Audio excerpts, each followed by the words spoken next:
Dua warga Indonesia yang positif terinfeksi virus corona disebut telah melakukan kontak dengan warga negara Jepang. Menstabilkan, tidak tidak membuat kenaikan dari kasus.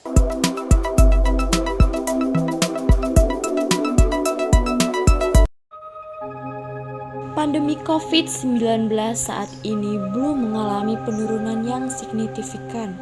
Semakin banyak masyarakat yang terpapar virus ini. Berdasarkan informasi dari gugus tugas COVID-19, penambahan kasus baru infeksi virus COVID-19 mencapai 1,1 jiwa. Biasanya virus akan tersebar di area yang berkerumunan seperti kantor maupun lingkup lingkungan di rumah. Hal tersebut bisa disebabkan karena masalah sirkulasi udara yang buruk, kurangnya jaga jarak, dan ketidakdisiplinan dalam penggunaan masker. Corona sudah memakan banyak korban, termasuk para dokter yang meninggal saat berusaha untuk mengobati pasiennya. Hal ini menunjukkan bahwa virus corona memang sangat berbahaya.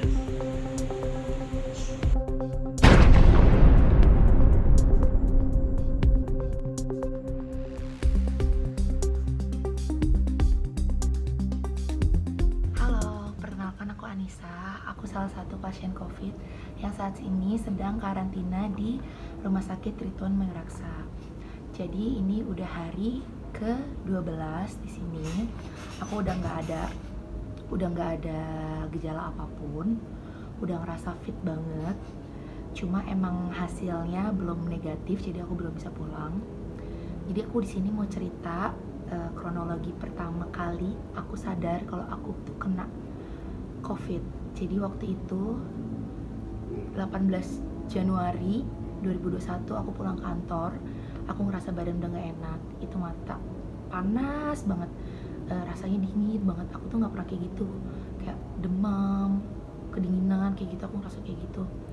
Nah sampai besoknya aku belum tes tuh. Besoknya aku udah mulai nggak bisa nyium. Tapi aku ngerasa kayak apa flu biasa kali ya, karena aku ngerasa kayak mau flu gitu. Di sini tuh berat banget, sini di bagian hidung sini berat banget, udah mulai nggak bisa nyium. Terus hari besoknya juga aku masih nggak bisa nyium tuh, tapi aku disuruh bosku untuk tes karena salah satu orang kantor aku juga emang udah positif. Jadi semuanya disuruh tes aja, tes PCR. Dan hari itu juga aku dapat hasilnya kalau aku positif COVID-19. Setelah itu yang aku lakukan adalah aku lapor RT RW, ngasih tahu kalau aku positif COVID. Lalu nanti RT RW nyampein ke puskesmas, dan besok paginya orang puskesmas itu ngechat aku, nanya gimana kondisi aku. Terus dia cerita gimana terpaparnya, di mana kronologinya gimana, jadi dia bisa tahu urutannya gitu loh. Dan dia juga nanya kalau emang nanti harus di karantina di Wisma Atlet mau atau enggak. Terus aku jawab mau, karena emang aku mau aja di situ. Tapi kata dia emang waiting list karena emang rame banget. Aku nunggu sekitar 2 hari itu masih belum ada jawaban juga untuk dirujuk ke Wisma Atlet. Sampai akhirnya om aku nyuruh aku untuk dirawat di Rituan Mengraksa. Sampai saat ini aku masih di sini. Seperti itu kegiatan yang aku dilakukan di rumah sakit ini. Nggak ada sih, karena aku cuma ini aja, tidur, makan, terus nonton TV, terus minum susu kayak gitu aja. Karena sebetulnya aku juga diinfus, tapi sekarang lagi enggak, karena kemarin sempat bengkak banget dan memar-memar sininya, lagi dicopot. Jadi aku nggak bisa ngapa-ngapain dan nggak bisa berjemur juga, karena kan kita diisolasi di lantai 4, itu tuh lantai khusus COVID, yang dimana kita nggak bisa keluar dari ruangan itu, kita nggak bisa turun ke bawah, kita cuma bisa keluar paling ambil paket, misalnya ada yang kirim makan kayak gitu, kita baru bisa. Nah selanjutnya sikap teman dan keluarga saat tahu positif. sikap temen pasti panik ya, apalagi temen yang misalnya baru banget kontakan sama aku. Tapi alhamdulillah orang-orang yang kontakan sama aku sih mereka negatif semua, jadi emang serumah pun aku doang yang positif. Aku willing untuk buka informasi karena aku nggak pengen yang lagi ngadepin COVID itu ngerasa sendirian. Karena kalian nggak sendirian, kita juga pasti bisa sembuh bareng-bareng. Kita pasti bisa ngadepin virus ini bareng-bareng. Asal tetap bahagia dan lupain aja omongan orang, nggak usah dipikirin. Bahagia aja, fokus, sembuh, makan yang enak, makan yang cukup, gizi yang cukup, happy.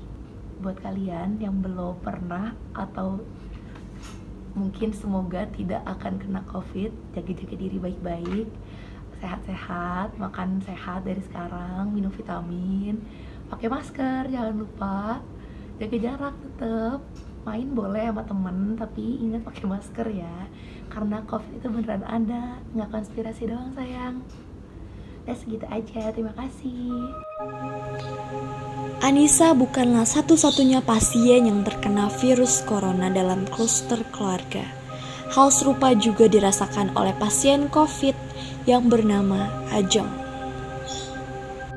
Halo semuanya, gue Ajeng. Di sini gue mau menceritakan pengalaman gue untuk memperjuangkan melawan virus COVID-19.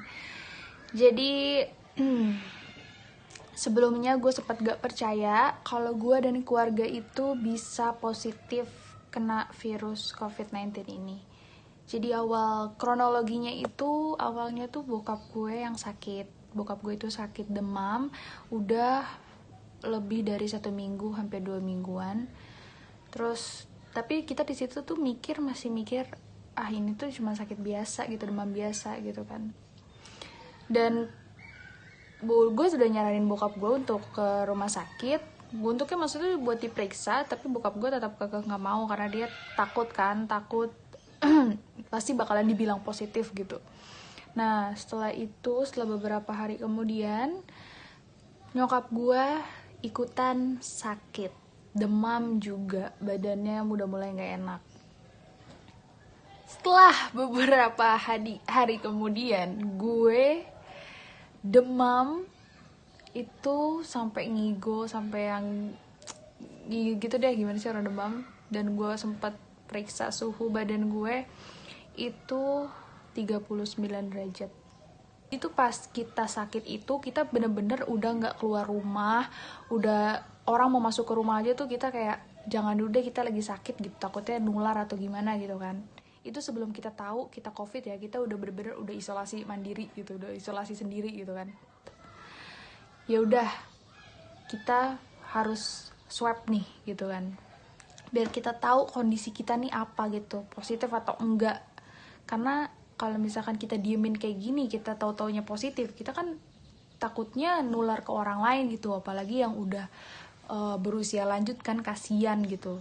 Terus apalagi sama orang-orang yang imunnya emang rendah, terus kita lagi sakit terus ketemu segala macem, nantinya jadi malah bahayain orang-orang lain gitu kan. Akhirnya kita swab lah di hari Senin, tapi hasil swab PCR, tapi hasilnya tuh nggak hari itu jadi, hasilnya tuh besoknya, hari Selasanya baru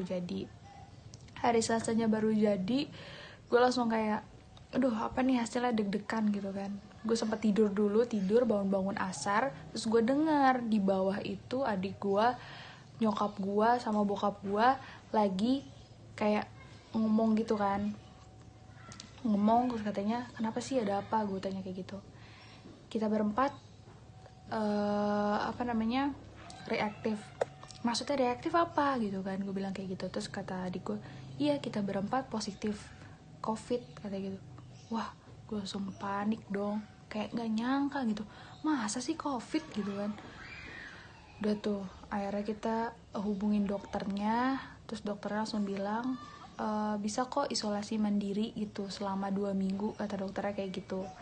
Terus nanti kalau untuk makanan mendingan lapor aja ke RT setempat, katanya gitu kan. Cuman alhamdulillahnya gue itu tinggal di rumah tetangga gue itu rata-rata keluarga gitu. Jadi makanan sehari-hari, obat-obatan, terus masker segala macem itu dibantu sama keluarga, alhamdulillahnya itu. Bukan penyakit biasa. Kedatangan virus corona sudah menyebarkan dampak untuk kesehatan serta ekonomi yang menurun drastis. Tak hanya menyerang usia lansia, corona juga akan menyerang anak berusia remaja serta anak di bawah umur dengan gejala yang ringan seperti flu dan batuk. Lalu akan disertai dengan demam dan sesak nafas. Sebagai upaya cara mengurangi tersebarnya virus corona, pemerintah Indonesia membuat kebijakan protokol kesehatan seperti menjaga jarak, menjaga kebersihan, memakai masker, mencuci tangan dengan sabun, dan tidak berkerumunan. Jika sudah begini, apakah kalian, para masyarakat yang masih lalai mengikuti protokol kesehatan, menganggap bahwa COVID-19 hanya sekadar konspirasi semata?